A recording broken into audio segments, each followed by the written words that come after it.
जिस तरह से बीजेपी ने पोस्टर जारी किया, फिर आम आदमी पार्टी पोस्टर जारी कर रही है और अब चुनौती दी जा रही है। देखिए पोस्टर हम आपको दिखा रहे हैं, आम आदमी पार्टी ने किस तरह से पोस्टर जारी किया है। बीजेपी को चुनौती दी है इस पोस्टर के जरिए और ये कह रहे हैं बीजेपी में हिम्मत है तो केजरीवाल जी की खुली चुनौती को स्वीकार करें। तो ये पोस्टर वॉर इस वक्त दिल्ली में होता हुआ नजर आ रहा है, यानी लोगों को बताने की कोशिश हो रही है कि चाहे बीजेपी हो या आम आदमी पार्टी हो, कोई कम नहीं है। और पोस्टर के जरिए अब जवाब दिया जा रहा है, जिसमें जो आज पुजारी ग्रंथी स्कीम लॉन्च करने की तैयारी है अरविंद केजरीवाल की, थोड़ी देर में लॉन्च भी करेंगे, उसको लेकर के पहले बीजेपी ने पोस्टर जारी किया, अब इसके बाद पलटवार किया जा रहा है। आम आदमी पार्टी की ओर से बीजेपी को केजरीवाल चैलेंज देते हुए नजर आ रहे हैं। ये दो पोस्टर्स हम आपको दिखा रहे हैं, बीजेपी ने किस तरह से पोस्टर जारी किया था पहले और उसी के बाद उसकी जवाबी पोस्टर में आम आदमी पार्टी का पोस्टर सामने आता है, जिसमें वो ये कह रहे हैं कि हम तो सम्मान राशि देने जा रहे हैं पुजारियों को, ग्रंथियों को, और इसको लेकर खुली चुनौती दी जा रही है बीजेपी को केजरीवाल की ओर से। तो पोस्टर वॉर शुरू हो चुका है। गणेश हमारे साथ लाइव जुड़े हुए हैं। गणेश, देखिए इस वक्त जो है दिल्ली का तापमान काफी यानी कि कड़ाके की ठंड है, लेकिन दिल्ली की राजनीति जो है वो अब जबरदस्त नजर आ रही है अभी वहां पर, क्योंकि देखिए लगातार क्योंकि अभी स्कीम लॉन्च होगी, उससे पहले सियासत जबरदस्त तरीके से देखने को मिल रही है और अब लड़ाई जो है पोस्टर वॉर तक आ पहुंची है। देखिए कुछ ही देर बाद यहाँ पर आम आदमी पार्टी के राष्ट्रीय संयोजक अरविंद केजरीवाल कनॉट प्लेस में स्थित हनुमान मंदिर पर पहुंचने वाले, लेकिन उससे पहले अपने विजय मुकेश जी से कहूंगा तस्वीर दिखा कि किस तरीके से माहौल हो चुका है। पूरी तरीके से यूं कहे कि मंदिर का माहौल है, लेकिन यहाँ पर सियासी अखाड़ा भी बनते हुए नजर आ रहा है। मैं पहले जो आम आदमी पार्टी ने पोस्टर जो जारी किया उस पोस्टर का जवाब ले लेता हूँ। केजरीवाल 24 घंटे की आपको चुनौती दे रहे हैं। अरे वो कोई चुनौती नहीं है, बुझता हुआ दिया है केजरीवाल जी। अब अंत समय आया है तो राम नाम का नाम याद आया। कहना है कि 18,000 रुपए दे रहे हैं तो उससे आप लोग घबरा रहे हैं। कोई घबराता नहीं है, कोई घबराते नहीं है। उनको लोकसभा में जिस तरीके से उनके तीनों एमपी अपनी विधानसभा हार गए, उनको मालूम है हम हारने वाले हैं और बीजेपी की सरकार आने वाली है डबल इंजन की, इसलिए वो घोषणा पे घोषणा कर रहे हैं। उनका कोई उद्देश्य नहीं है। पूछ ले तो वो कह रहे हैं कि ये कह रहे हैं आप हारने वाले हो इसलिए घोषणा पे घोषणा कर रहे हो। दिल्ली में डबल इंजन के साथ देखिए मुझे तो अभी दुख इस बात का है कि हनुमान जी के मंदिर के सामने खड़े होकर सारे भाजपाई अरविंद केजरीवाल को गंदी गंदी गालियां दे रहे हैं। अरे मंदिर के सामने खड़े हो, कम से कम मंदिर के तो कह रहे मंदिर पे खड़े हो तो पूजा करो। दिया क्या हमने? गाली तो अरविंद केजरीवाल दे रहे थे। उनकी नानी ने कहा था कि मंदिर मत जाना।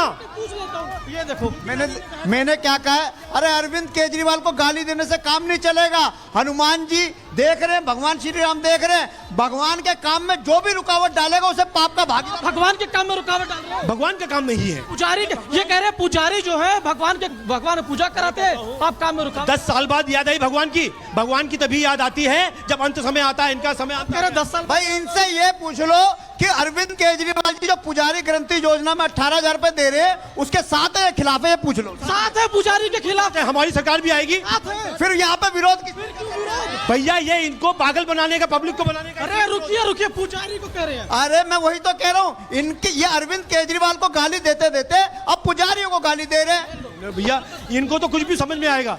हम सभी धर्म के जितने पुजारी हैं सबको हम सम्मान राशि देंगे, सबको राशि देंगे। ये केजरीवाल जी खाली बेवकूफ बना रहे हैं सब पब्लिक को।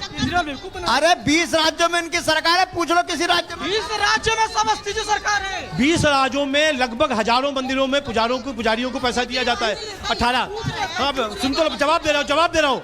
मैं वैष्णो देवी मंदिर से लेके बालाजी मंदिर तक, अयोध्या से मंदिर से लेके प्रयागराज मंदिर तक सब जगह पर पैसा दिया जा रहा है पुजारियों को। कह रहे हैं हर जगह पैसा दिया जा रहा है, आप बताओ। देखिए मैं पूछ रहा हूँ, मेरा बड़ा सीधा सा सवाल है कि अरविंद केजरीवाल जी ने 18,000 रुपए की घोषणा करी कि पुजारी और ग्रंथियों को देंगे। 20 राज्यों में बीजेपी की सरकार है, किसी राज्य में मिल रहा है? बिल्कुल गणेश, आप लगातार हमें अपडेट देते रहिए। वहां पर जो लोग हैं वो इस योजना को किस तरह से ले रहे हैं ये भी हमें देखने को मिल रहा है और एक तरीके से लोगों को भी समझ में आ रहा है कि आखिर मकसद है क्या। जानकारी देने के लिए धन्यवाद। और चलिए आगे बढ़ेंगे और अब बात करेंगे आस्था के महाकुंभ की, क्योंकि देखिए अब काफी कम दिन बच गए हैं, 13 दिनों का वक्त बच गया है और महाकुंभ की शुरुआत हो जाएगी 13 जनवरी 2025 से। और यही वजह है कि मुख्यमंत्री योगी आदित्यनाथ लगातार प्रयागराज पहुंच रहे हैं और वहां की तैयारियों का जायजा ले रहे हैं। आज भी मुख्यमंत्री मौजूद हैं प्रयागराज में, उसकी भी तस्वीर आपको आगे दिखाएंगे।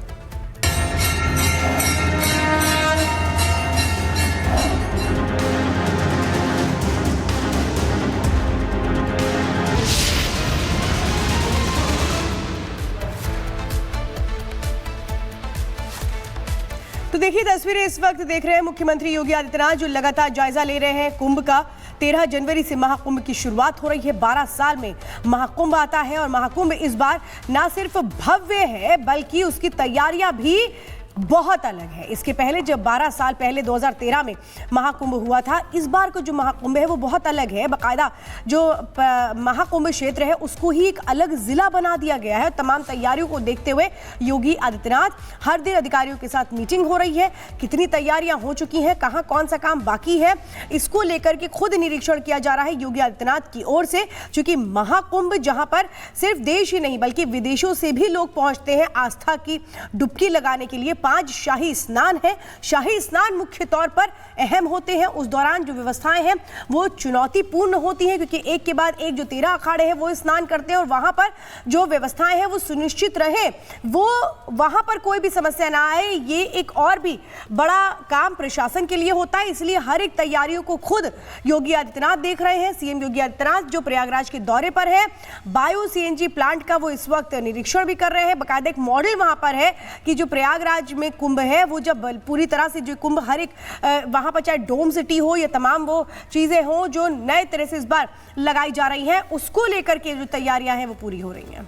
और मीनाक्षी के पास चलते हैं। मीनाक्षी इस वक्त मौजूद है ग्राउंड जीरो पर। मीनाक्षी, मुख्यमंत्री योगी आदित्यनाथ प्रयागराज में मौजूद हैं, वहां पर अभी क्या हो रहा है? क्या आगे मुख्यमंत्री का कार्यक्रम आज रहने वाला है प्रयागराज में? बिल्कुल, देखिए पुनीता, लगभग 12 बजे मुख्यमंत्री योगी आदित्यनाथ पहुंच गए हैं और इसके साथ ही नैनी में एक बायो प्लांट है जिसका उद्घाटन करने वाले हैं। उसके बाद संगमनोज जाएंगे क्योंकि संगमनोज सबसे ज़्यादा पसंदीदा क्षेत्र माना जाता है जहां पर जो शाही स्नान होते हैं। अब वहां पर किस तरीके की तैयारियां की गई है इसका वो जायजा लेने वाले हैं। इसके साथ ही अधिकारियों के साथ मीटिंग करेंगे, उन्हें दिशा निर्देश भी जारी करेंगे क्योंकि अब बहुत ज़्यादा वक्त रह नहीं गया है। महाकुंभ की तैयारियां किस तरीके से चल रही है ये तमाम जानकारियां लेने के लिए मुख्यमंत्री योगी आदित्यनाथ एक बार फिर से पहुंच चुके हैं और दिसंबर में ये उनका 5वां दौरा है जब वो पहुंचे हुए हैं कुंभ नगरी में और यहां पर आकर के अधिकारियों के साथ बातचीत करेंगे, समझेंगे कि अभी और कुछ काम बाकी तो नहीं रह गया है। हालांकि अगर हम टेंट सिटी की तरफ जाएं, यानी कि जहां पर अखाड़े उस तरफ जाए तो काम इतना ज्यादा बाकी नजर नहीं आता है, लेकिन अभी कुछ चीजें हैं जो करना बाकी है। उसी के अलावा मेला क्षेत्र और अरेल क्षेत्र वहां पर किस तरीके की तैयारियां की गई है, तो मुख्यमंत्री योगी आदित्यनाथ सभी जगह का जायजा लेने वाले, अधिकारियों के साथ मीटिंग करने वाले हैं, दिशा निर्देश भी जारी करने वाले हैं और इन दिशा निर्देशों के साथ साफ साफ यही कहा जाएगा कि 4 से 5 जनवरी तक सभी कार्य पूरे कर लिया जाए क्योंकि 13 जनवरी से महाकुंभ की शुरुआत हो जाएगी। अब महाकुंभ की शुरुआत होने के पहले लगभग जो काम आधे अधूरे रह गए थे वो नहीं होने चाहिए क्योंकि पिछले बार जब मुख्यमंत्री योगी आदित्यनाथ 23 दिसंबर को आए थे तब 23 दिसंबर को उन्होंने अधिकारियों के साथ मीटिंग की थी। अधिकारियों ने बताया था कि आखिरकार अभी कौन कौन से काम हैं जो बाकी रह गए हैं और अब एक बार फिर से मुख्यमंत्री योगी आदित्यनाथ के द्वारा जो 23 दिसंबर को निर्देश दिए गए थे उन दिशा निर्देशों का पालन करते हुए क्या काम पूरा कर लिया गया है, ये सब ऐसी अहम बातें होने वाली हैं जो मुख्यमंत्री योगी आदित्यनाथ आएंगे और यहां पर आकर के उसका जायजा लेने वाले हैं। और इसी के साथ मुख्यमंत्री जब संगमनोज पर जाएंगे तो संगमनोज में भी पूरा एक जो क्षेत्र है जो वहां पर बलियां लगाई जाती है, एक पूरा क्षेत्र अलग किया जाता है अखाड़ों के लिए कि जब शाही स्नान होगा तो अखाड़े उसी से पैदल चल करके उस स्नान करने के लिए, शाही स्नान करने के लिए संगमनोज में पहुंचेंगे। अब संगमनोज तक पहुंचने के लिए क्या वो पाथ पूरा तैयार कर लिया गया है, ये तमाम जानकारियां मुख्यमंत्री योगी आदित्यनाथ लेंगे और समझेंगे कि अभी क्या और कुछ होना बाकी और अगर कुछ रह भी गया है तो बहुत शुक्रिया तमाम जानकारी के लिए। तो मुख्यमंत्री योगी आदित्यनाथ खुद लगातार तैयारियों का जायजा लेते हुए नजर आ रहे हैं और यही वजह है क्योंकि अब समय काफी कम रह गया है, इसलिए आज खुद मुख्यमंत्री प्रयागराज में मौजूद हैं और अधिकारियों के साथ बैठक भी होगी और आखिर तैयारियां कहां तक पहुंची है इसकी भी जानकारी खुद मुख्यमंत्री लेते हुए नजर आएंगे। बहरहाल अब आगे बढ़ते हैं, अब नजर डालते हैं 7 मिनट में 70 खबरों।